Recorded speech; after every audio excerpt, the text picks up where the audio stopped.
It is 7 o'clock on the East Coast. It is 4 o'clock on the West Coast. It is the 3rd of May in the year of our Lord 2020. It is season 10, episode 28. 524 times this face and or this voice has welcomed you to the Clubhouse Podcast. I like doing the 3D thing.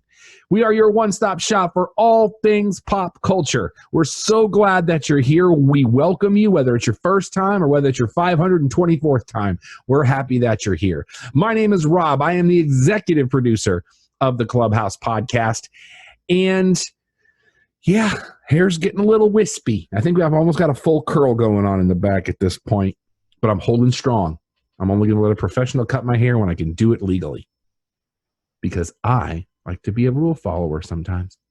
But I am not alone. Let's go through the dais. My co-host is here, and I think he's going to sum up the first 4 months and 3 days of the year of our Lord very succinctly. He is Alex. What's going on, brother? I feel like I just needed to go ahead and advertise exactly what we're dealing with, but it has led to some positive, like these Zoom shows are pretty good. Kind of enjoying them, especially being at home, but as a whole, it's right in this area that seems to be fitting. Oh, yeah! That's an agreement. Also with us is the official fact checker of Sooner Gator Productions and a man who I asked when we were in pre-show and I saw his shirt, how are you not sweating to death in that thing? But he says he's comfortable. You may know him as Ig Boonu, but his mama named him Don Ford. I'm going to call him Don Ford. Hey, brother. Hey, this was an Easter gift from the Fantastic Faith Ford. So it's just a regular shirt. It's not like the jersey. It has the buttons up front, but still, it's a cool little gift. So it's looks good. It's like T-shirt material? It's a jersey T-shirt, but it's not. That's almost acceptable to tuck in. Yeah, I do. So I got to keep that too. Something so wrong with you. Before we get moving, we have a very special shout out. One of my nieces, Paisley, today is her 8th birthday. And so Brian and Jody had a big got together with the first responders in their neighborhood. So fire trucks came down the street and the police cars came down the street and all their friends came down the street. So happy birthday, Paisley. Uncle Rob misses you very, very much, and I cannot wait to see you guys again. So it's just neat to see people come together and do stuff for people. So want to make sure we send her a shout out. And originally I thought it was tomorrow. So I'm glad I have Facebook because Facebook told me it was today, because tomorrow night we're going to be doing our next poetry reading on Facebook Live at 7:30 Eastern, which I'm very excited about. We have a very special book that we'll talk about tomorrow night. All right. Let's get into it. We're just going to start with sports talk. We're not dividing sports up because there's not much to divide right now. But we will start with the NFL. The NFL is saying a major announcement is coming this coming weekend at some point. It was Thursday, then it was Saturday, then Lord only knows. And we're going to go live to Rockwall, Texas, where Alex has a very special report. Alex. Interestingly enough, I got a text from a friend who happens to work for a large magazine company that focuses on sports. Highlights for children. And releases an illustrated version. Not highlights for children. No, not at all. Okay. That's too complicated for me. We knew that. Yeah. But at the same time, this person told me about a week ago, I want to say right after we got off air, possibly Monday. You texted me Monday morning. It was Monday morning when he got a hold of me too, and it was essentially dude, you're not going to believe this, but we may have to reschedule Vegas. And I was like, what do you mean? Because this is somebody who I meet up with those leagues. And let's go ahead and clarify, when you say that, you normally take a trip to Vegas over the opening week, week one of the NFL with a lot of people that you're in fantasy leagues with, a lot of people that are in your circle of gambling in the bettors competitions and the a lot of different degenerations there. But he told me, because this is somebody who has been plugged in, and I refuse to actually bet against at times based on his sources that he gives. Fair enough. But he said everything's going to come clear May 7th. It looks like the week one will be pushed back from Labor Day weekend, when it traditionally is, to the middle of October, and that the season would start on October 5th or 15th, excuse me. That would be announced on May 7th. There would be no bye weeks. There will be no Pro Bowl. And the Super Bowl will wind up at the end of February. Now, could this all wind up wrong? Possibly, but where there's smoke, there's fire. And there's been a lot of other people hearing this information, too, coming from, I assume, other sources, because I almost said his name, but, I don't mind. October 15th is a Thursday. Yes, well, it would be the Thursday kickoff, which would put October 18th, a date near and dear to my congested heart, as and a week after one for me. The NFL. I'm sorry. A week after one for me, because October 11th is my wedding anniversary. Right. Yeah. So it's very interesting to see it pushed back that far. It'll be strange to see if that's just a safety concern, or if they think that they'll be able to get into like preseason games of some kind before then in September. It'll be really interesting to see. Now, there have been some conflicting reports as to whether it'll be released on May 7th or May 9th for that schedule at this point. But some of the early rumblings are that you're going to get possibly the standard schedule released on May 7th with an addendum that says if certain parameters are met, the league will push it back and this will be the schedule then. So we may wind up having the structure of how it is with some delay, but we'll find out this week, allegedly, from the NFL. Roger Goodell is now reported has not been drawing a salary in almost 2 months. The guy makes a ton of money. I respect the move. Yeah, but you know the background on this, right? Everybody talks about, Roger Goodell, he started out as an intern to become the commissioner. Mm-hmm. Yeah, he was a millionaire before that. Him taking an unpaid internship would be the equivalent of Bill Gates going and bagging groceries. Right, I get that, but it's the symbolism of the move. Oh, no. I appreciate that, but it's not like somebody who needs the money. I understand that, but regardless of whether he does or he doesn't, this, to me, it's the symbolism of the gesture.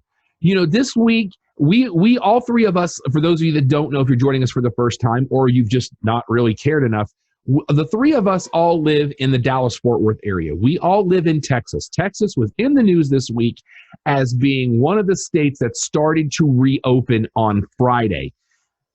Two of the big companies here in the Dallas-Fort Worth area, being Studio Movie Grill and the Alamo Draft House, both said they're not opening this weekend. And now, there have been naysayers that have said, well, it's because they would lose money by opening at 25% capacity, so don't take this as the magnanimous gesture. I don't care what the reasoning is. At the end of it all, if you are doing your best to preserve the integrity or whatever you want to call it of your company, I appreciate the gesture. Because Roger Goodell could have said, you know what, don't care, you're going to keep paying me because this is what my contract says. Exactly. Regardless if he has $1 in the bank or $1 billion in the bank, the gesture itself is the main thing to me. I don't care if he needed to or not. The fact that he did, to me, is the important thing here. Well, and I'm not denying that it's a good move on his part, but after, so much flack coming from the very muted man cave that was his basement on the draft, which was so allegedly created to try and make it look more normal for a guy compared to what his house really looks like. It feels a little bit jaded, but I do appreciate the gesture. But I appreciate that too. Well, but the problem is if he wasn't getting backlash for the basement, do you think he still would have done something like this? And if the answer is yes, then absolutely. I don't care what the situation is. I don't. Like, I appreciate the fact that he went to a muted room, because he could have pulled a Cliff Kingsbury. Yeah. If you saw that picture. Well, interestingly enough, there was somebody, it was Kingsbury baller. And somebody else. Somebody else had almost the identical house. And I can't remember who it was, but I'll have to look it up. So the fact that he went and said, you know what, I don't need to be showing off everything. Let's just go to a plain room and do this. Now, No. The report was that they had to make a room like that in his basement because and of that's everything fine. else. Yeah, that's fine. I'm okay with it. But that's why some of the pictures on the wall were allegedly still the ones you get from Michael's when you buy the frames. Okay. Because to me, the way I interpret that is it's not about me. It's about the draft. That's fair. It's about these young men whose lives are about to change on a level that very few people get to. So why am I going to show off the 90 bookcases that I have at my house? Why can't I have you focus on what's going on this screen over here instead of the signed footballs and the signed helmets? I'm okay with it. I don't care what the reasoning is. Let me say this respectfully: is that I agree with you, Rob. That he's not taking a salary. There's a lot of people suffering out there, and there's a lot of the NFL by itself is a charity. They're a nonprofit. No, they're not. Well, I heard they not were. Anymore. They actually pulled back their tax exempt status 2 to 3 years ago. Oh, did they? Okay. The reason they did that. Part of the reason people are saying that they did that was before that they had to show their financials. By not being that, they don't have to show their financials anymore. That actually ended, I think, 2 seasons ago. But him not getting paid, that money's probably going to some charity or something that can use it.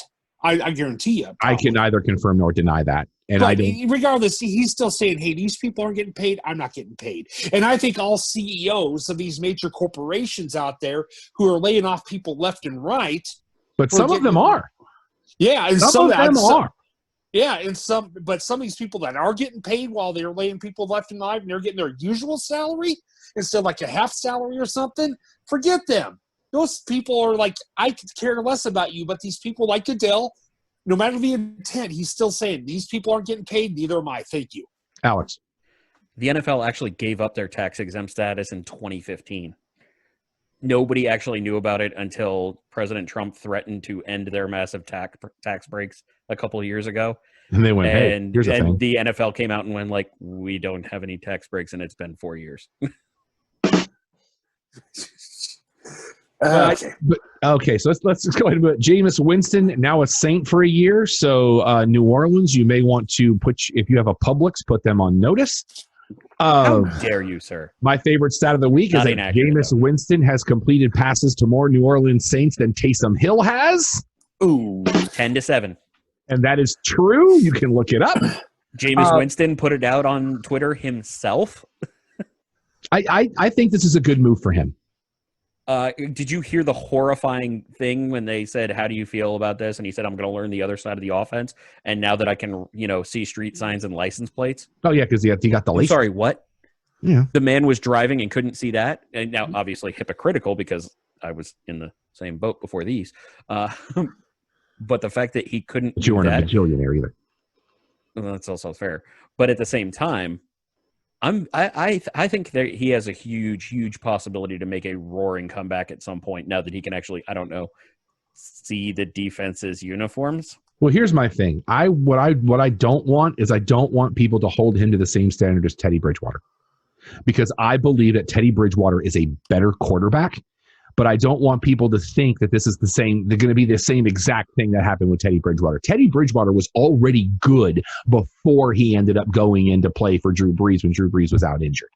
This is going to be a learning process for Jameis Winston. And even though he's a Florida State graduate, I don't believe he graduated. I said air quotes. Okay. I want him to succeed. I don't ever want anybody to fail. I mean, I want you to lose to Florida, but I don't want you to fail. By the way, Peyton Manning never beat Florida. His brother did. He didn't. I want him to succeed. And if he is willing to sit at the altar of Drew Brees, because let's be honest, Drew Brees is the guy that will help you. He's not. And Sean Payton, let's be honest. Yeah. I mean, this is a win-win situation for him if he's able to take advantage of it properly. And 100%. It's 1 year. It's like 1 year, 1 million or something like that. Like I want to say it's 1 year for the minimum, but there are escalators that could be like 5 million. Something. And Drew Brees already has a post-football contract in place. They're just waiting for him to announce his retirement. Which that's a baller move too. Yeah. That's an absolute baller move. Amazon has renewed their Thursday Night Football contract through 2022. But here's the thing. They're going to get one exclusive late season Thursday night game just for Prime Video and Twitch for each of the next 3 seasons. I'm okay with it. I can get it. I'm on board. I mean, I got Twitch and Prime Video, so I'm good with it. I was just shocked that they were going to get it exclusively. I'm not as surprised based on what a lot of the feedback from the early Amazon video was with Prime Video. They had some issues to start, if you remember, with games cutting out or dropping or different things like that. This past season, they didn't have those issues. But what they were able to do was to start streaming stuff in 4K. Then those games looked magical. Kind of like the NFL saw that and saw the future. Kind of like James Bond films? Oh, yes, absolutely. Although, did I tell you about that realization? No. So to play catch up streaming the James Bonds, they were only free in April. Oh, dear. So I got just about done just in time. So we had breaking news on that. Oh, hold on. You can now no longer get the James Bond movies in 4K for free. This has been breaking news. Okay. However, there are a lot of parallels in high definition on Netflix. Yes. So let us... Oh, Jackson's here. Almost birthday Jackson. Boy. Hi, son. Let us move on a little bit. Talk some Major League Baseball. Latest rumors is that there will now be 3 divisions total. There will be no American League. There will be no National League. There's going to be 10 teams in each division for a season. And they're going to centralize the locations of these divisions. But the question then becomes, how can we have a World Series? Well, you'd have the same setup whether you spread it out. But have you seen these 10-team divisions? I have, and I'm not a fan. I love them. Oh, I love them. Now, granted, I've got my Braves and my Marlins are now separated, but I'm not a fan. I'm wondering which 10 sets you've seen because all of the ones I saw were geographical, which still had Atlanta and Florida together. The one I had the Marlins on the top. I can't remember how they broke them down. I think it wasn't like East, Central, West. Yes. So it had the Marlins in the East and it had a Braves in the West for some reason. That sounds different than what I saw. Or maybe the Braves were in the Central, but they weren't in the same division at all. Well, either way, but at the same time, you would wind up having, I think they said it would be, however they broke it out, would be 2 or 4 teams from each division, along with buys and possible wild cards or different things like that, and seeing how far they could spread that out. I love the idea. I am a huge fan of geographical rivalries. So the idea of realigning to make people in that same vein to where they have to play people that are in close proximity and have that matter where fans can travel easily. I'm on board. I'm on board with that. You can't call this the Major League Baseball World Series because you're jacking things around so much. No matter who wins this thing, if this happens, it's going to be an asterisk. Oh, I highly disagree. Highly disagree because you're still playing a lot of games. You're still having it's not like, basketball having a 20-game season and then just picking the winner. It's not like the NFL having 4 games and then just playing it. They're still playing a relatively full season because baseball has that many, and the idea of expanding the playoffs for it. Would there be an asterisk saying there was different structures? Absolutely. But it's still the World Series. They're still having to beat the best teams. It doesn't sit well with me. This just doesn't. Well, look at the bright side. It's not your call on this one. It's somebody else's, and you can disagree or agree with it as you see fit. I don't get to see my Braves come to town, and I'm still hacked about that. Understandably. NASCAR will be going live in 2 weeks with no fans. This is one of the few ones that probably can work successfully with no fans. It's going to be weird, man. Just because of the whole vibe of even watching a NASCAR race at home, which I don't do often, but I've done often enough to be able to have an opinion. It's going to be weird. But because I've said all along that this whole esports thing, that NASCAR is the only sport that can pull it off properly in parallel to what could be what they really do. Because you can do the simulator. Right, which they've been doing, and they've been doing very successfully, unless you're a couple of guys. Including men in banana suits winning. Why not? Have some fun with it, but that's going to happen. The Kentucky Derby now scheduled. The Kentucky Derby now scheduled for Saturday, September 5th. Do not care. That surprises me. I'm not a fan of. I like the pomp and circumstance. Shout out Randy Savage.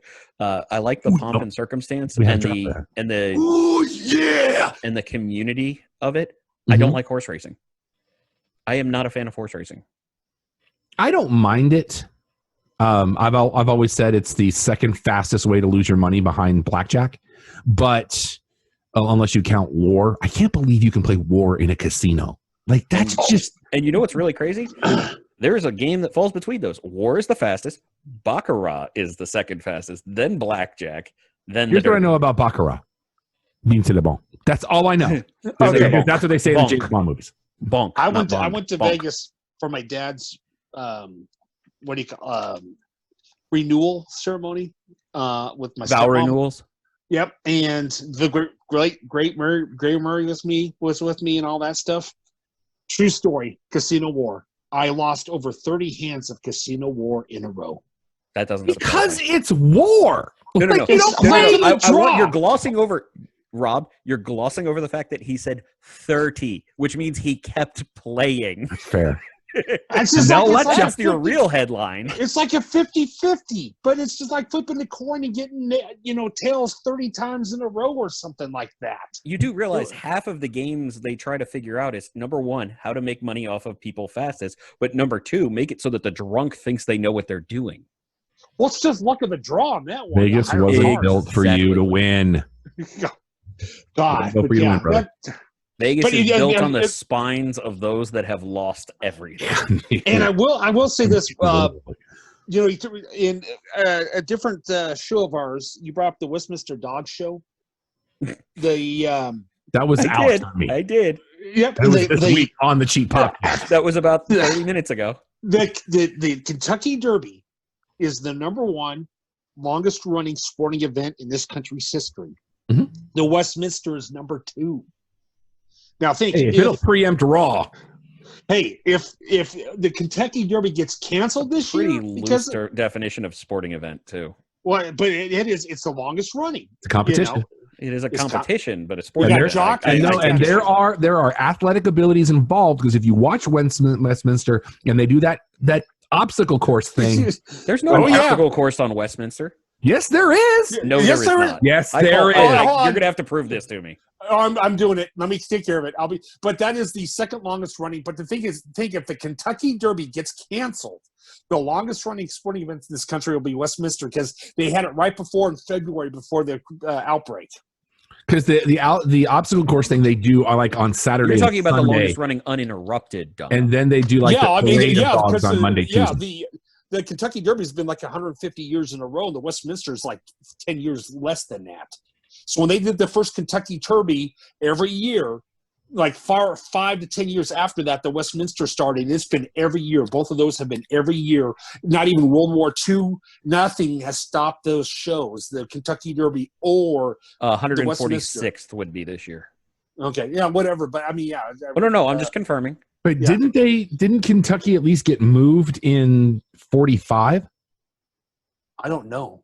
Because I thought I saw something on, and I don't want to say her name because I don't want to light up the rest of my house. Yeah. But one of my smart devices, I thought it said is the first time that Kentucky's been moved since 1945. Not necessarily canceled, but didn't happen in the first weekend of May. But it's still been the longest running. Oh, absolutely. Yeah. Oh, hold on. Oh, geez. Don's moving the phone. Alex wants proof. It was moved. Chabooyah! Still not a sporting event.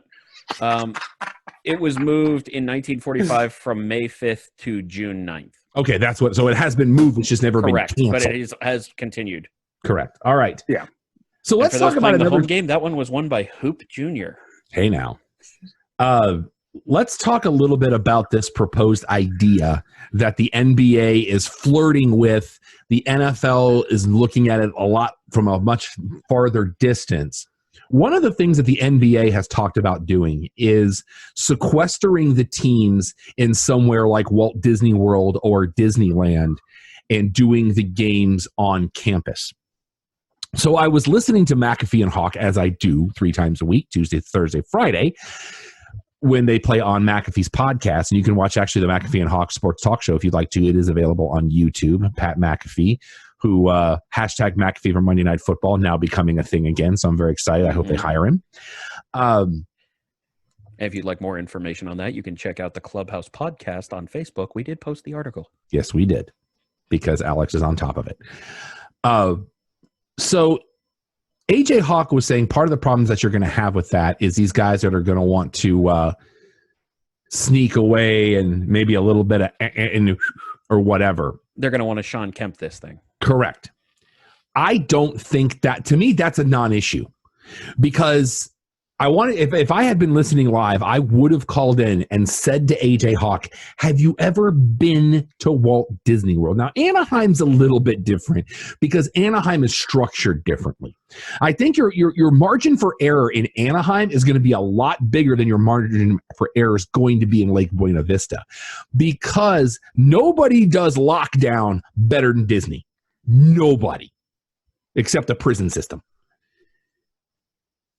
If you have to, I would argue that Disney's better than the prison system. It could be 1 and 1A.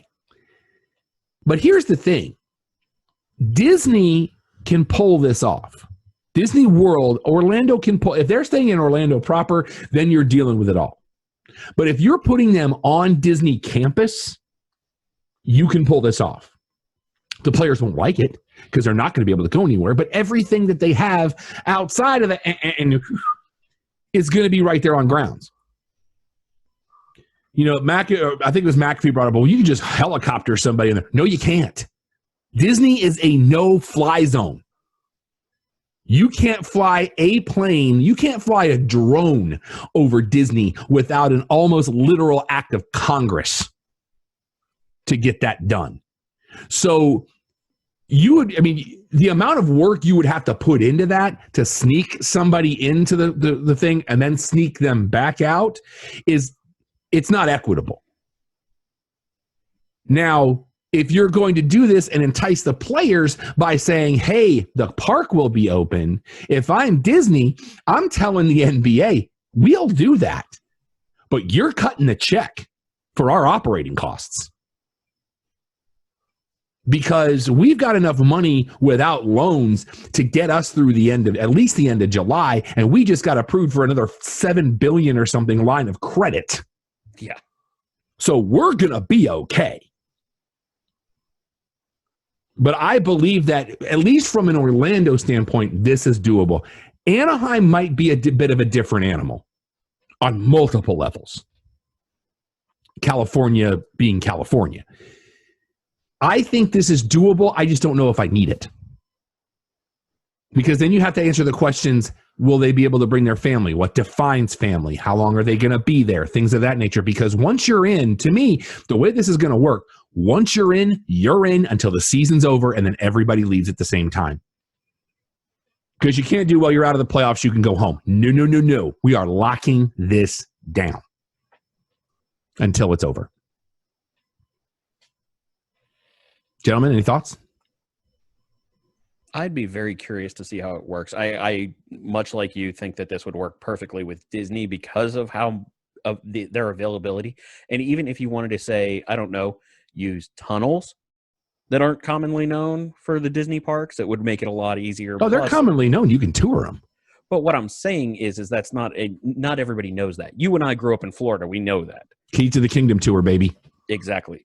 But at the same time, they could do so much with those parks that would make this work. You want to go off the wall, you could even isolate them to Atlantis in the Bahamas. They ain't doing anything else either, and they hold the battle for Atlantis with multiple teams every year. You know, it would be absolutely dope.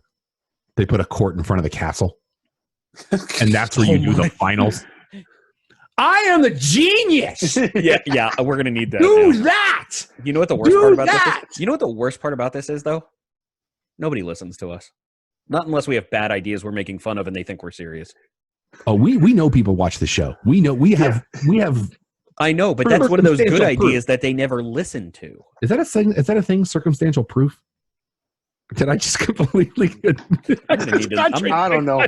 Go Magic Google. Well, it's just like jumbo shrimp. Circumstantial proof. You said that I. It's called circumstantial evidence. That's what I'm saying.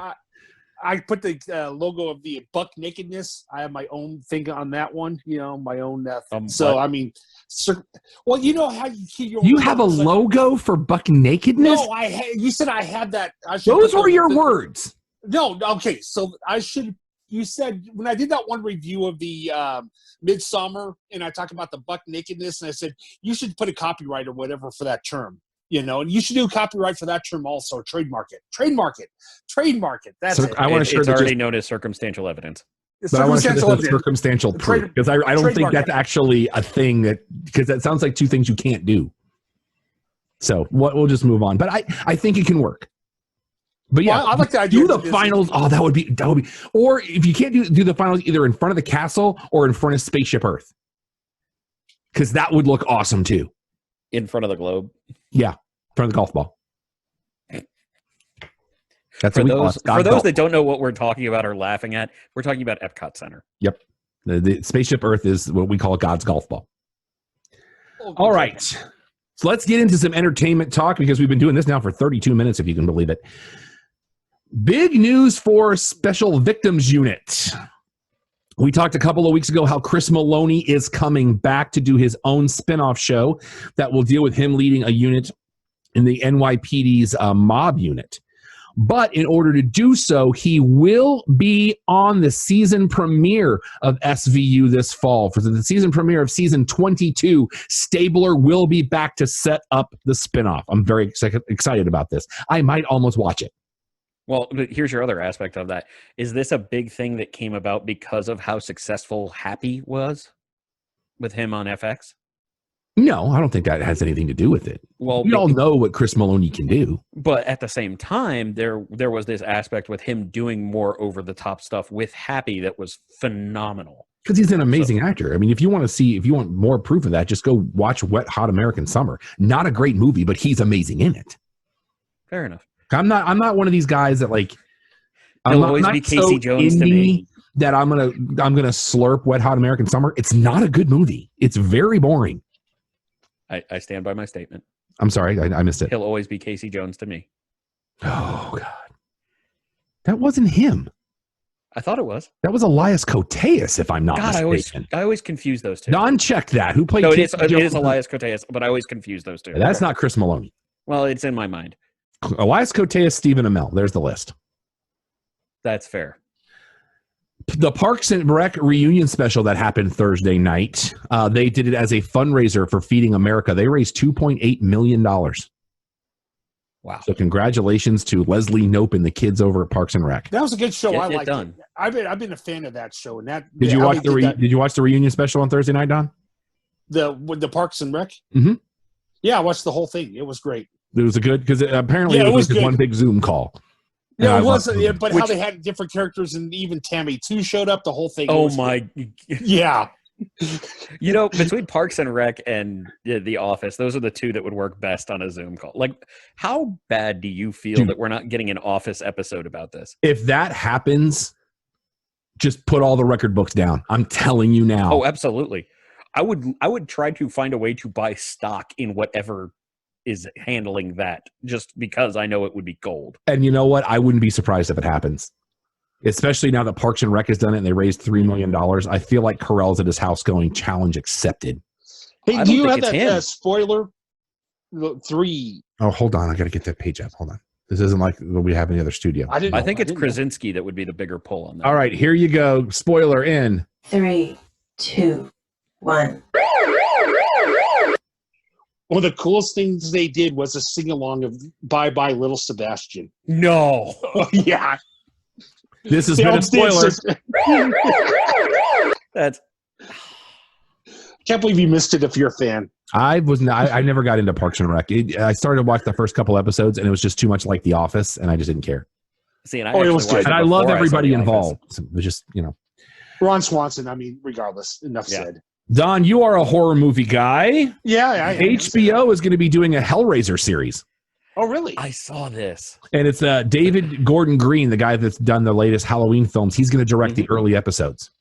Oh, really? Okay. I'm very intrigued by this. And it's going to hinge on who Pinhead is. Yeah, well, they haven't announced that yet.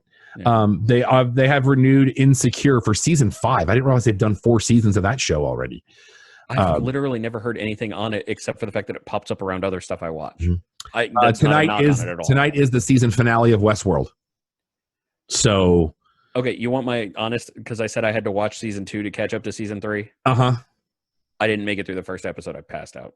It's like every season's gotten a little bit more wheels off. I'm going to hang on because I want to see where this train stops, because this season it just may be a ditch. Friend of the show, Brad Zabel, sent me a text that kind of made my brain explode about where he thinks it might be going. If that's the case, I'm going to be real interested to see how this works out. The only way I can describe this season, and it's the way I described the first 2 seasons of Legion, it's trippy. Not in the same way Legion was trippy, but This is trippy. Legion was more like acid-based trippy. And you know what? Beast Mode, good job. I enjoyed his work on that show.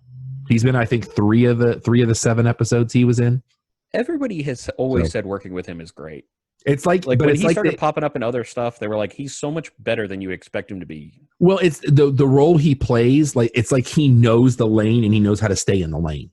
Well, but what I'm saying is you had a bunch of other ones like before his comeback to the Raiders where he was doing the Skittles commercials and everything. And I want to say it was Chris Pratt that he did something with. And Chris Pratt was like, no, you don't understand. You think that this is possibly another one of the athletes just rolling in to get a paycheck because of who they are. He showed up, tried to make sure he knew everything that was going on, make sure he was prepared. And it was like, is this the same Marshawn we're used to? He did a great job. Yeah. And I'm looking forward to seeing how this happens. I was doing the math and I was like, oh, I hope it's not next week. It's not. It's this week, because next week is Money in the Bank. And we are now almost halfway through The Last Dance. Mm-hmm. Episodes 3 and 4 I didn't like as much as 1 and 2, but still very entertaining.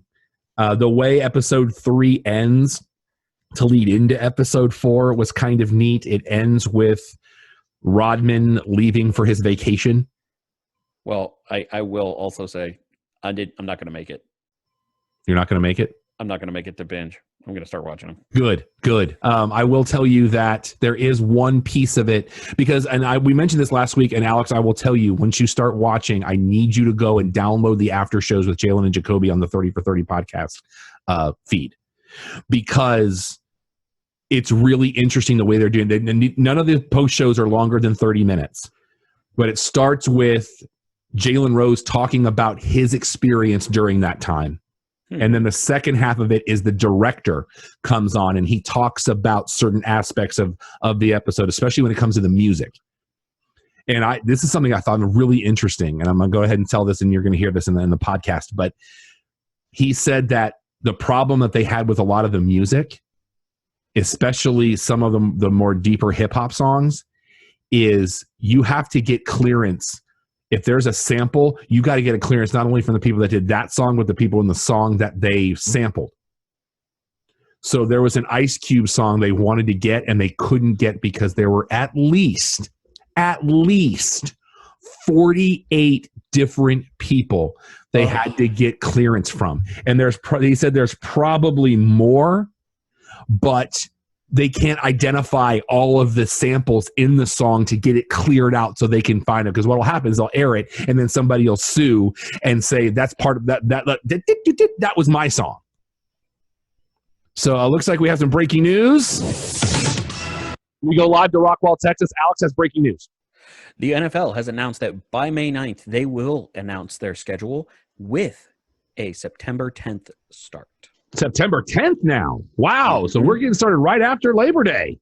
Whether or not that actually holds, they said that there is an unspoken plan for that later October date, but by May 9th, they're expected to announce with a September 10th opener and a February 7th Super Bowl. Okay, so we are still talking about The Last Dance. One thing I wanted to clear up is a lot of people were confused, and this is why I brought up the podcast, that Jordan talks about when Rodman was supposed to come back, how he had to go get him. And a lot of people are interpreting that as Jordan and Phil Jackson went to Vegas and got him out of Vegas and flew him home. That is not the case. Apparently, at the time, Rodman lived in an apartment that was right across the street from the United Center. And he was home. He just wasn't at practice, and that's where Jordan had to go to get him. I still love the idea of a variant, like an offshoot of The Hangover with him chasing Rodman down in Las Vegas. But it's a really well done series. I'm looking forward to parts 5 and 6 tonight. And the lovely and talented Mrs. Urban's watching it with me. So that shows you what kind of how good this series is, where she's willing to watch something like this with me. Mm-hmm. So it's a Fantastic Fate 4. She's in it too. It's really been impressive. It has really been impressive. And the level, like I said last week, the level of transparency that Jordan's been giving to it has been impressive as well. All right. Let's see. Where are we on the run sheet?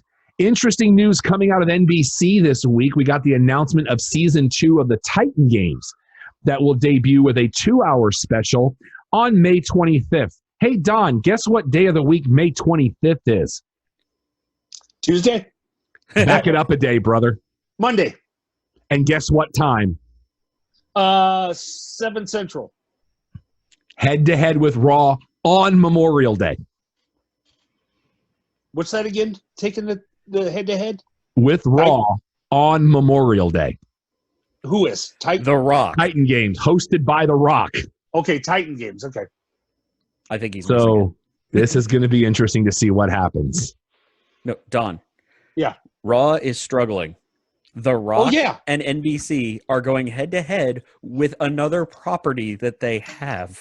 Right. So Universal is going to be going head-to-head with itself. Yeah, exactly. So, I mean, happy belated birthday to Dwayne. Absolutely. 48. There's some great tributes out there, especially one from Ryan Reynolds, who's been working on that Netflix movie with him. Wait till his 50th.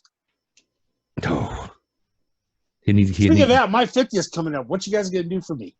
Twice as much as we did for the rest of them. Okay. Let's see. Netflix has renewed Queen Sono for a second season, their first African-based series. This looks really interesting. I haven't checked it out, but I'm going to. It looks really interesting. You said Queen Sono? How do you spell Queen Sono is getting a second season. I believe S-O-N-O. S-O-N-O, that is correct. Okay. Next Sunday, ABC is going to be doing the Disney Family Sing-Along Volume 2, just in time for Mother's Day, so get ready for that. Because that thing did gangbuster ratings the first go around, and that was on a Thursday night. Yeah. So be ready for that. The numbers on this one. The Oprah Winfrey Network has said that their movie, their series Greenleaf, which is about a mega church, will end after season 5. That was announced this morning. And big ups to The Mountain. Oh, man. You saw this morning. Yes, I did. The guy that played The Mountain on Game of Thrones, Hafthor Bjornsson. Also known as Thor Bjornsson. He set a deadlift world record with a 1,104-pound deadlift. I gave myself a hernia saying that. Did you watch the video? I did not. That's a lot of weight, and he got it up looking pretty easy. It's over a half a ton. Yeah. But the thing is you'd expect somebody to struggle more with it, and he didn't. That's 1.5 big shows. To help you put that in perspective. Not now. That's more. He's at 4 bills. Is it 4? So now we're talking almost 3 big shows. 3 Frenchies. 3 Frenchies. That is, well, thank you, Don. Thank you for that correction. No, that's sincere. Because I only refer to him as Frenchie, and we all do. We all I don't refer to him as Frenchie. We do. TV on DVD and Blu-ray this week. Another favorite of Don's, Ray Donovan season 7 will be on Blu-ray and DVD this week. Also, I can't remember if that got renewed or canceled. I think they've got one more coming. Okay, it did get renewed. I'm pretty sure. Justice League Dark Apocalypse War this week. We found out within the last couple of weeks that J.J. Abrams will be doing a Justice League Dark series for HBO Max. We're going to talk about that in Tech Talk. Super excited. And the complete series of the sci-fi series Humans this week, which I've heard good things about. All right, let's get into some music talk, gentlemen. Big news this week, Friday. It was Thursday or Friday. I think maybe it was Thursday. David Coverdale was on the Bob and Tom Show. And he has announced that he's been working with Rhino Records on 3 new compilations that will be coming out over the next year of both Whitesnake and some of his solo work. The first record will release in June. It's going to be called Red, and it will be all of the more rockin' stuff from Whitesnake and from his solo career. The second one will be in October. It's going to be called White, and that will be all of the power ballads. So you want to guess what the third one's going to be called? Nope. You don't want to guess? Nope. First one's called Red. Second one's called White. Oh, Blue. I see the Blue You're Bayou. close. He's very close. Pluralize it. Blues. Blues will be the third one in early 2021. And it's going in the interview. He said that there's going to be a new version of "Still of the Night," which is one of my favorite Whitesnake songs. But the way he said that he goes, "We found an ending." That is how he talked about the new version of "Still of the Night." Because if you know the album version of "Still of the Night," it's 7 minutes long and it just keeps going. So he said, "We found an ending." So that'll be out in early 2021, and it's going to be completely remastered and remixed. So David Coverdale was very excited about this project. I'm a big fan. Our guest from last week, Heather, she loves Whitesnake, and I texted her, and she was very intrigued by this. And Rhino Records does a great job. If you've ever seen any of their box sets or anything that they've remastered, their people are on it. So I'm very looking forward to this. If you know people that use the website Bandcamp, they will be waiving revenue sharing on the first Friday of the month up until August. So artists will be able to keep more of their money. So if you're supporting everybody on Bandcamp, especially the first Friday of the month, they will be waiving revenue sharing. So support your artists that are out there on Bandcamp. We want to say congratulations. It's similar to like Pro Wrestling Tees? Could be. ProWrestlingTees.com/The Cheap Podcast. Don? Okay, the thing was Ray Donovan. That was the thing. They had 7 seasons, which they left it kind of, a good season cliffhanger. And then Showtime says in February, canceled, done, no more season 8, which was supposed to be the last one. But Liev Schreiber's saying, hey, no, there's going to be more Ray Donovan. So right now at the moment, technically by Showtime, it's canceled, but there might be the season 8, which they were expecting to do originally because it was kind of a cliffhanger. Yeah, maybe do a movie. They might bring it back for the last season. All right. So, it sounds like there's a lot of that going around, especially now, especially with the Lucifer news on the eve of season 5, which they teased as the last one. Now all of a sudden everybody's contracted for a 6th season. Well, I know Netflix wanted it. So well, supposedly they got the deal done. The only person that was left was Tom Ellis, who is crucial to that show. But apparently they got the deal done, and that's why all of the season 5 previews and everything have been pulled. And we should expect the season drop soon. We want to say congratulations to the Leah Michelle. She and her husband, Zandy Reich, are expecting their first child. So mazel tov to those kids. Post Malone, guys, that's from this area. He did a Nirvana tribute concert. I'm sorry, what? Grapevine. Is that where he's from? He's from Grapevine, yes. Which is out there for those of you not in the DFW. That's on the west side. What's height? He did a Nirvana tribute concert on YouTube last week, and he has raised over $800,000 for the United Nations Foundation's COVID-19 Solidarity Response Fund for the World Health Organization. So it's congratulations to the dislike that guy. There's no reason to dislike that guy. None.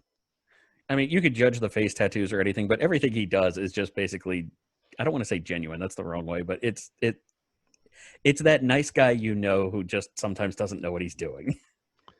And in some very interesting news this week, interesting announcement that involves Mario Lopez, the people behind The Voice, and 3 Arts Entertainment. Go on. They are bringing back a reality singing competition television series. Oh, don't. To bring back Menudo. Oh, God, no. That is not where I thought that was going. Okay. Menudo, they're bringing it back, and you will never. Is Ricky Martin going to be in there? Probably. You will never hear me. I bet he does a guest spot. I'll bet Absolutely. He does. You will never hear me say a bad word about Menudo, and we have told this story on this show before. But I can do the Kevin Bacon connection to Menudo in one step. I'm sorry.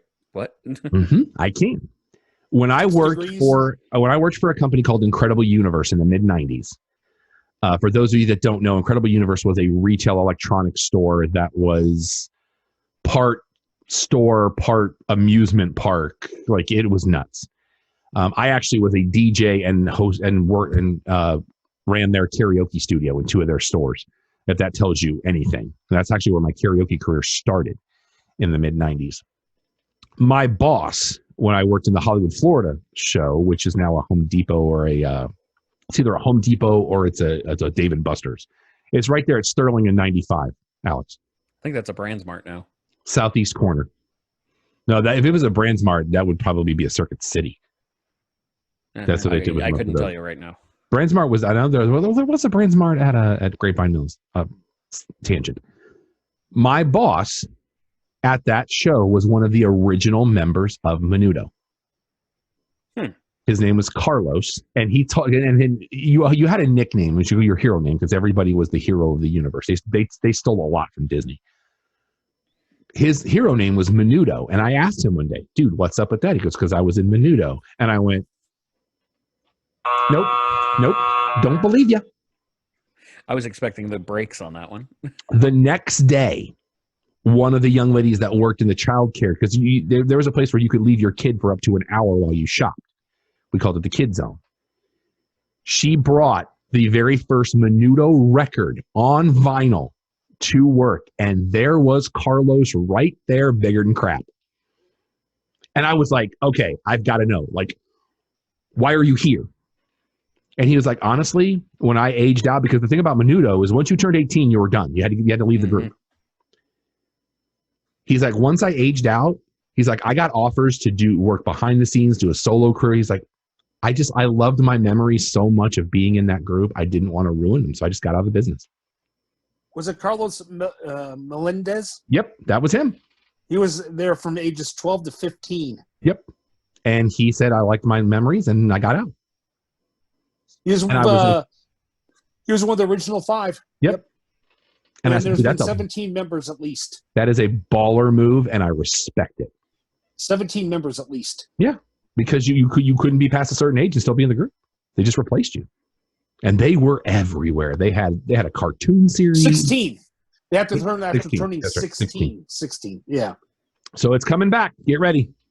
Only one music new release this week that made any sense to me that I recognized. Hayley Williams, lead singer for Paramore, has a brand new solo album called Petals for Armor. Got that going for you. Movies. Let's just go ahead and talk about the biggest movie news of the week right off the bat. Trolls World Tour has cleared $100 million in VOD in 3 weeks. That's pretty awesome. This has prompted the studio to say they are not going to any longer deal with what's called the Paramount Agreement that says the studio has to wait a certain amount of time after release theatrically before they will go to VOD. They're talking, you know what, we're going to do same-day release VOD and theatrical, which has led AMC theaters and Regal theaters to say they will not carry any future Universal releases if this is the case. So now let me make sure I am perfectly clear on this. You're telling me AMC, who prides themselves on IMAX and Dolby Cinema, and Regal, you're there. But let me make sure I'm perfectly clear on this. You're telling me that you're willing to say poo-poo on carrying the next Jurassic Park film, Jurassic World, was the third in that series. You're telling me you're willing to poo-poo and take a hard pass on Fast 9, which will feature the Juan Chena. And after last week's announcement, you're okay with saying, hey, Lego movies going forward, take it down the road. This will not hold up. Universal has way too much clout. This will not hold up. Gentlemen. No, it's a standoff that's going to wind up going nowhere. What AMC will wind up pivoting to most likely is we're not just going to blanket put any Universal in theaters. But you better believe by the time Jurassic World 3, whatever, the quest for more money, or Fast 9 comes around, yeah, those are going to be in theaters. But there might be other smaller ones where they're just like, you know what, maybe we wouldn't make so much on this anyway, so we're just going to pass. But they would do that anyway. Well, no. But they had prior obligations to run certain movies if Universal asked them to. It was part of their agreement. If Universal wanted a theatrical run, they would put it in. Then they'd put it in one of the side theaters that nobody went to anyways, but they would run it for the time that they were agreed to. This isn't going to hold up. We have said for years, not only on this show, but just in general conversation, this is the direction things are going. Especially, and I think really what this agreement will boil down to is genre. A family-focused film like Trolls World Tour, if you're telling me I can gather my kids around the TV on a Friday night for $20 and watch a brand new family release, first of all, I'm now cutting my budget in half just walking in the door. 2, the money I would have spent on concessions is now probably 80% cut by me just going to Kroger and getting some gummy bears and some popcorn and some sodas, and here we go. And some Oreos. 3, I don't have to deal with how my kids might act in the theater. This is winning on every level. I'm still waiting for you to cover the Dawn addendum. And hold on, you can pause it. There it is. Yeah. Because little kids can't hold it long. I mean, Universal's going to win because they've already proven that the model works. Absolutely. You made $100 million in 3 weeks? Don, see if there's a budget on that film. For which one? Trolls World Tour. Okay, hold on. Which it has to have surpassed its budget. Oh, easily. I actually happen to have it up. Okay. It's 90 estimated. So they've not only gone 10 million over past the budget. They're probably only 10 or 20 from being completely in the black. Because you're not worried about all the promotional materials. Most of the promotional materials, and we even covered this on our social media, you could download a PDF where you could have your own little Trolls party at the house with decorations and recipes and everything else. And you knew they were going to spend a ton on promotion for this. Absolutely. They already had spent a minimal amount compared to what they normally would have. But the fact that everything came to a screeching halt, they just stopped. They just hit that red button. Nothing went forward. And everything was social media. # Trolls World Tour. Mm-hmm. This they even got me looking at it. I never saw the first one, and I was looking at it. This is a big deal. And I think a lot more studios are looking at this and going, maybe we don't need to pay the theaters. Now, I'm the kind of guy, and we talked about this last week on the show, I still want to go to a movie theater, see a movie. Ditto. I have a great home theater system in my living room that has been serving me very well, especially in the last 3 months. Right now, I'm about, probably tomorrow, we'll get into Star Trek 5. So I'm not looking forward to. All the odd numbers. But you know what? Star Trek 4, I'm not the guy that put Star Trek 4 on the pedestal that a lot of people do. Oh, no pedestal at all. But it was fun. I enjoyed it. But I actually enjoyed Star Trek 3 for what it was. Star Trek 3, and my friend Julie said this on my Facebook post, very underrated, and I agree with her 100%. I might have to rewatch that one. But watch it after 2. Don't just watch it by itself. Oh, no. I'm not talking about jumping 2, straight 3, and 4 need to be watched in close proximity to each other because the threads go all the way through. I'll be interested to see what some of these other companies are going to do going down the road because got to make your money back. Yeah. Speaking of making your money back. Well, the thing is, they still are. Let's say they just do straight to video and AMC says, screw you and all that, and it gets nasty. They still make a lot of money out of the theaters. You know, and think about it. They could have $20 for a at home, but if they're to go to the theater, they might spend $60 on admission. Right, but you also have to remember the way the deals are structured. Yeah. The longer a movie plays in a theater, the less of the cut the theater gets. That's how the deals are structured. Yeah. And your other aspect is you think about how much data protection goes into it, modern and delivery systems and everything along the lines that could get booted. If they don't have to worry about any of that, they're going to be cutting some jobs and they're going to be saving on the top end. Yep. Episode 9, Rise of Skywalker, hits Disney Plus tomorrow. Original plan was for it not to hit till at least next month. But tomorrow being Intergalactic Star Wars Day and everything that's going on, they said, you know what, let's just do it on May the 4th. But how was that not the plan originally? Somebody tell me how that wasn't the plan originally. Trying to make you money. Yeah, but the day, I mean, it makes sense and it should. But there's also something else that hits tomorrow that I'm more worried about watching. Go on. Tomorrow is the first part of the Mandalorian behind the scenes, the Disney Gallery. That debuts tomorrow. Yeah. But and then I think every Friday afterwards. It's not like it's going to disappear. No. But that one I'm watching the day it drops because I need The Mandalorian. I need some more Mandalorian in my life. So very excited about that tomorrow. We now have the writer of American Hustle, Eric Warren Singer, has announced he will be working on the script for Now You See Me 3. They have not said who's going to be involved and who's not, but it is in the works. I enjoyed both of the first two films in that series. I did too. I'm surprised because if I remember correctly, the second movie did not do well. I think it did better on home video.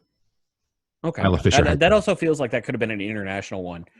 Did you ever notice in the second one, though, what was really funny about their China doc? I've slept since I watched it. That's Dallas's skyline in the background. Oh, is it really? I want to say it's Dallas's skyline in the background. Okay. I'll have to look that one up. LeBron James this week announces that the Space Jam sequel will be called Space Jam: A New Legacy.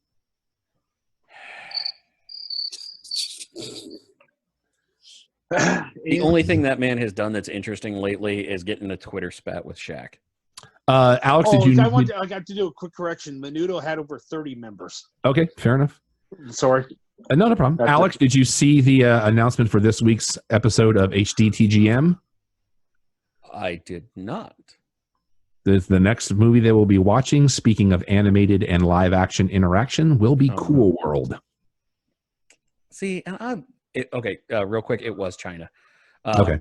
But hold on a second.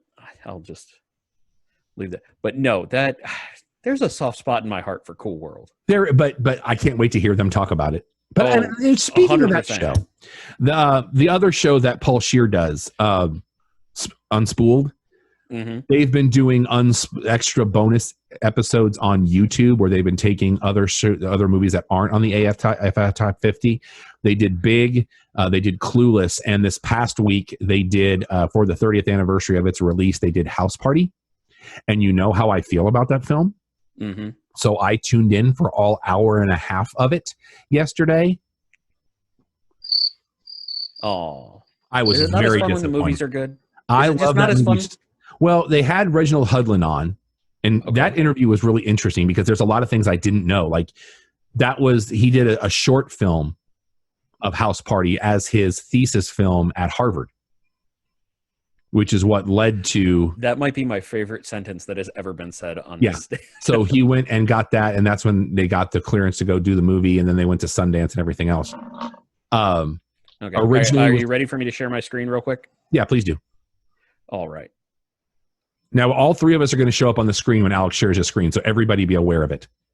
Yeah. Yep, there it is. Yep. There's downtown Dallas right skyline there. While they're in China. Wow, that's amazing. What movie was that again? Now You See Me 2, right? Okay. Yes. Yeah, that's right. Now You See Me. Yep. Well, I mean, you think about it. It was that one and RoboCop. Yep.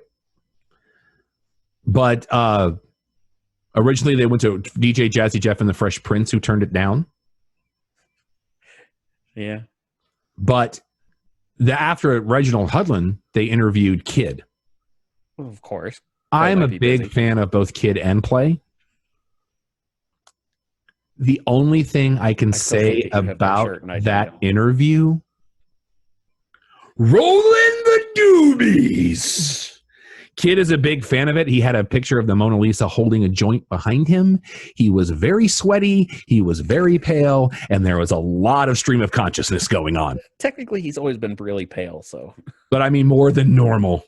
That's hard to do. It was rough. I wanted so much more from that, and it just didn't get there for me. So, well, do you think that there was a possibility that this was one of those that you already know a fair amount about it, so you're not really gonna get much? There was some stuff I learned. I just wanted more from the presentation of it. I wanted more discussion of it, and I just didn't get the discussion that I wanted, because that is one of my favorite movies of all time. Somewhere in this house, and I think it's in the toy box that's in my closet here in the studio, I have the actual film of the trailer. That's insane. I have it. Because I worked at the movie theater at the time. And it might have went missing? I will neither confirm nor deny. That's how I got it. I think we're post facto. You can admit it. I think statute of limitations is way up on that. Yeah. But I have the... Not even sure who you would owe at that point. I actually have the 16mm film of the trailer. Very cool. Mm-hmm. I can't do anything with it, but I have it. Sony, this announcement this week. Oh, God. Sony, I'm talking to you. I love you. You got the James Bond franchise. I'm very much looking forward to No Time to Die in November. Let Disney write the check in the name of all things good and holy. Have you seen they've named their realm of Spider-Man now? No, I have not. This came down yesterday.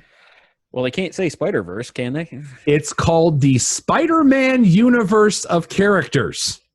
So it's the suck. No, it could be the smuck. There's a hyphen there. It's suck. They named it suck. Sony. Spider-Man universe. Sony characters named something suck. So I want to make sure we get that out there. I would like nothing to else, even the title of this episode should probably be in the wake suck. of this, I would like to announce that we are now changing the name of this show to Podcast of Things of Pop Culture-ish Nature. What the is going on right now? Hello. Is it going to be black writing on a white background with stars at the top and the bottom that you're only going to be able to find at Aldi? What is going on right now? Why does this even need a name? Because something needed to suck. The Spider-Man universe of characters. Suck, as you see. Yep. This sounds like something that you would name a traveling carnival ride so you didn't get sued. Like, we told you it sucked. This is a ride of a man that looks like a spider and his universe of characters. What in the name of God is going on right now? Suck. Oh. And you know what the funny thing is? It's going to be the Spider-Man universe of characters by Sony. Sucks. God. You know what? I can't top. I can't top that. I can't. Alec has found the pinnacle of comedy for this episode. He has planted his flag, and I can't. I can't. But I can't keep going because I have reached my pinnacle. Now it would just be trying to drive it into the ground and beat the dead horse. Also brought to you by Sucks. How many eyes did this have to go through? And oh my God. You know what's even worse? No. You know what's even worse? It didn't. Where have we been? Where has the world been for the last 2 months? This has gone through at least multiple emails. But what I'm saying is, this is one of those ones where it's the email where it's like, yeah, sounds good. They don't even read it. This is the one time the email... You're the first person I've heard say that. This is the first time the email should have been a meeting. Like I said, I haven't heard anybody else call this out. Wait, and this story, or the fact that nobody looked at it in the email? This story is now 2 days old. This story is 2 days old. Sucks. Wow. This is amazing. This is absolutely. I'm so glad I'm standing because now I can step back. I can curtsy on camera, take a bow. Standing and you know that's 100% true. These dudes are looking on their phone. You know what they're doing? This. They're here. We're gonna go interaction. We're like, okay, there's, yeah, sure, approve. Why isn't this working? Where's my assistant? Wow. We got 19 minutes left to the show, and I got nothing. You know I'm 100% right. No, do you hear me debating you? No, that's fair. You have not. Like, you just stuck the landing, sir. Yeah, I've peaked. I'm going to have to retire from the show. You know what you did? You just had. You know what? I end on sucks. You just had your who needs sleepwalker run moment right then. My what? Yeah, did I not tell you that story that we were oh, okay, yes. The 5K thing? Yes. Who needs sleepwalker? Yeah. Man. I'm really proud. God bless you, Sony. Right I'm so Somebody has to. Like Don's over there going, "Hey, it's not me this week." Don's dying. Every time the word sucks comes up, he just starts giggling a little bit, and it makes me happy. Now he still doesn't know the name of the other show. We're not discounting that. That doesn't negate that. What other show? Exactly. DVD and Blu-ray new releases and places you get DVD and Blu-ray new releases this week. The KJ Apa vehicle, I Still Believe, which is the story of Jeremy Camp, which I absolutely loved.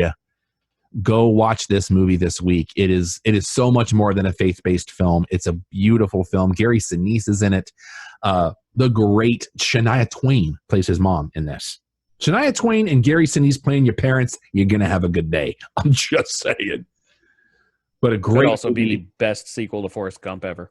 It's a wonderful film. It's so well told. I'm not afraid to say there were many, many moments that I was like, I'm not crying, you're crying. And I don't even want to ruin the story because it's such a powerful story. Go watch this movie. And I'm a big fan of Jeremy Camp. The band does a couple of his songs. So, and the guy knows how to write a song. I'm just saying. And what's really neat about this film is because it's about the early days of Jeremy's career.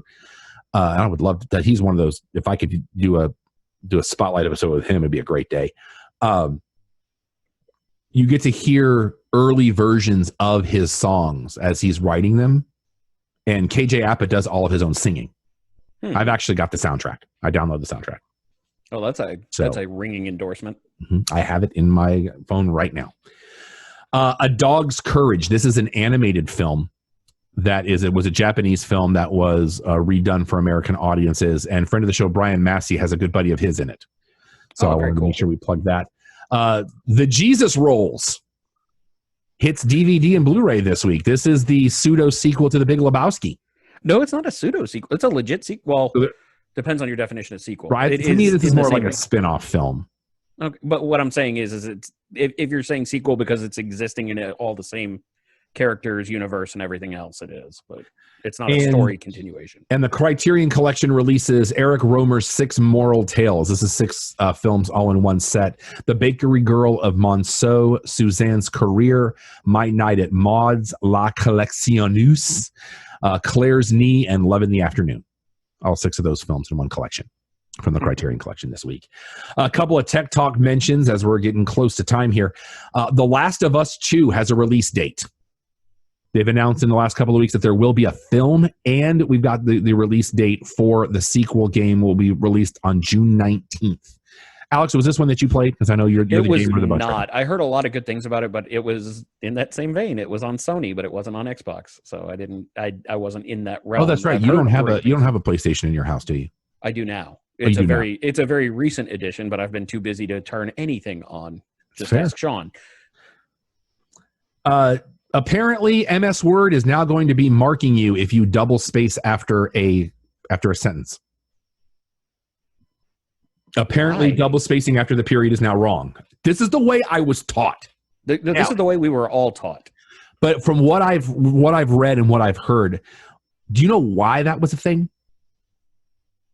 Why? What was a thing? Removing the second space or adding? Why you had to double space after a period? I want to say I've heard this before, but go. Apparently, it was done in the age of the typewriter. Mm-hmm. Because if you didn't hit the space twice and started typing, it would jam up the keys. Mm.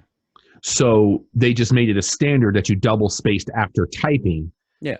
And it just became a thing. Well, apparently that's not correct, according to these kids with the clothes and the hair. And MS is going to flag it. MS Word's going to flag it. I'm still going to do it because it helps separate your sentences better.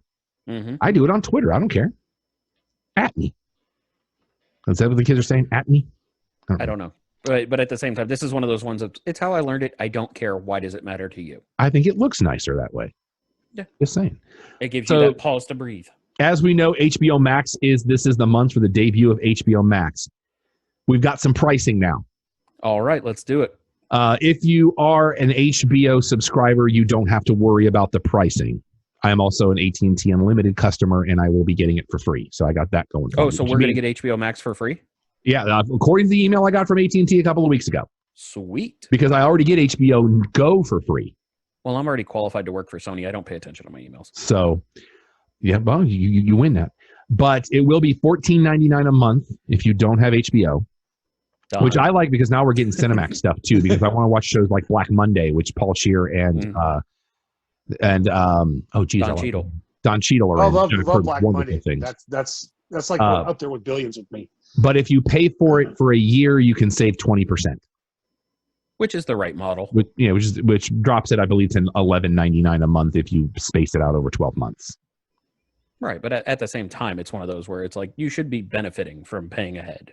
Right. You should have that option. And if you can't do that, you shouldn't be penalized too much. And I believe that the debut date is right before Memorial Day, close to the end of this month. They're also, HBO Max is also going to be the ones carrying the unscripted Friends reunion show when it actually happens.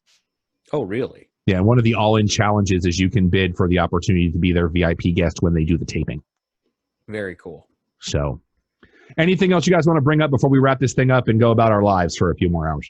There's a lot on the all-in challenges. Go take a look at that. See if there's anything that tickles your fancy.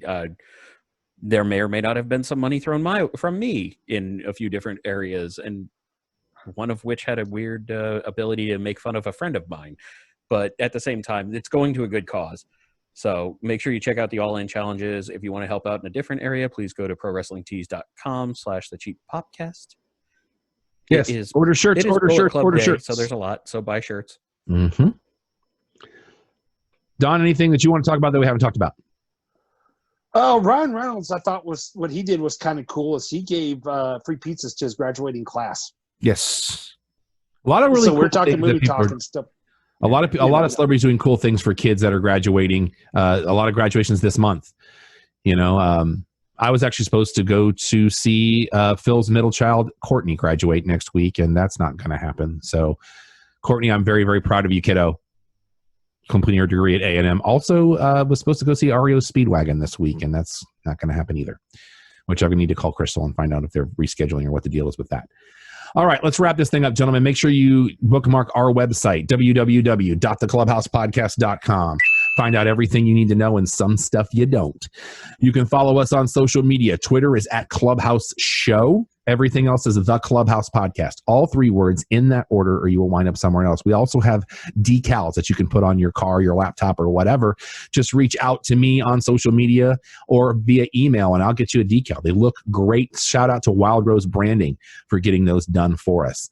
The lady of the house is Jen Rome Home. You can follow Jen Rome. You can follow her on Instagram @Jen Rome Home. That is ROHM. You can follow me on social media. Everything is Yes That Rob Urban. That is spelled ERVIN. I am Vexploit on all social media, and remember to catch us every Sunday on the Vocal Media Network at vokalnow.com or download the Vocal app and be vocal anywhere. And on Twitter, you can follow me at Igbunu, IGVUNUUU. Also, email me, Don, clubhousepodcast.com. Email Don for information when things get up and running again. We would love to come do some live remote shows. We can do that. Email Don for information on that. Don, do me a favor. Do a test email. Make sure that's up and running for you. Okay, I had to make some tweaks this week because I wasn't getting mine. So He is Don at theclubhousepodcast.com. You can email me questions, comments, concerns. Tell me to go pound sand. I am Rob at theclubhousepodcast.com. Charlotte Parker's on Pinterest because we are morally obligated to say that. And our respective spouses are in the same house as we are and have been for quite a while. So we got that going for us, which is nice. Next week's episode will if we do one, and we'll talk about this as the week goes on, will probably be on Saturday afternoon. Next week is Money in the Bank. So we will be focused on the Cheap Popcast on that particular day. And that show will be on in the afternoon. We'll get you updated on that. Just follow us on social media for everything. Also, make sure to check out our YouTube channel at the Clubhouse Podcast so you can catch all of the episodes we've been doing for the last few weeks. Once we get back in the studio, those will continue, but we just got to get all the tech up and running. We're so thankful for each and every one of you that watch this show each and every week. Let us know what you think. Let us know if there's something you want us to cover. So until next time, for Don, for Alex, for Jen Rome, for the Empire, I'm Rob. Clubhouse is closed. Brittany Palmer's still getting all that artwork done. Go check out her artwork. It's amazing. Good night, everybody.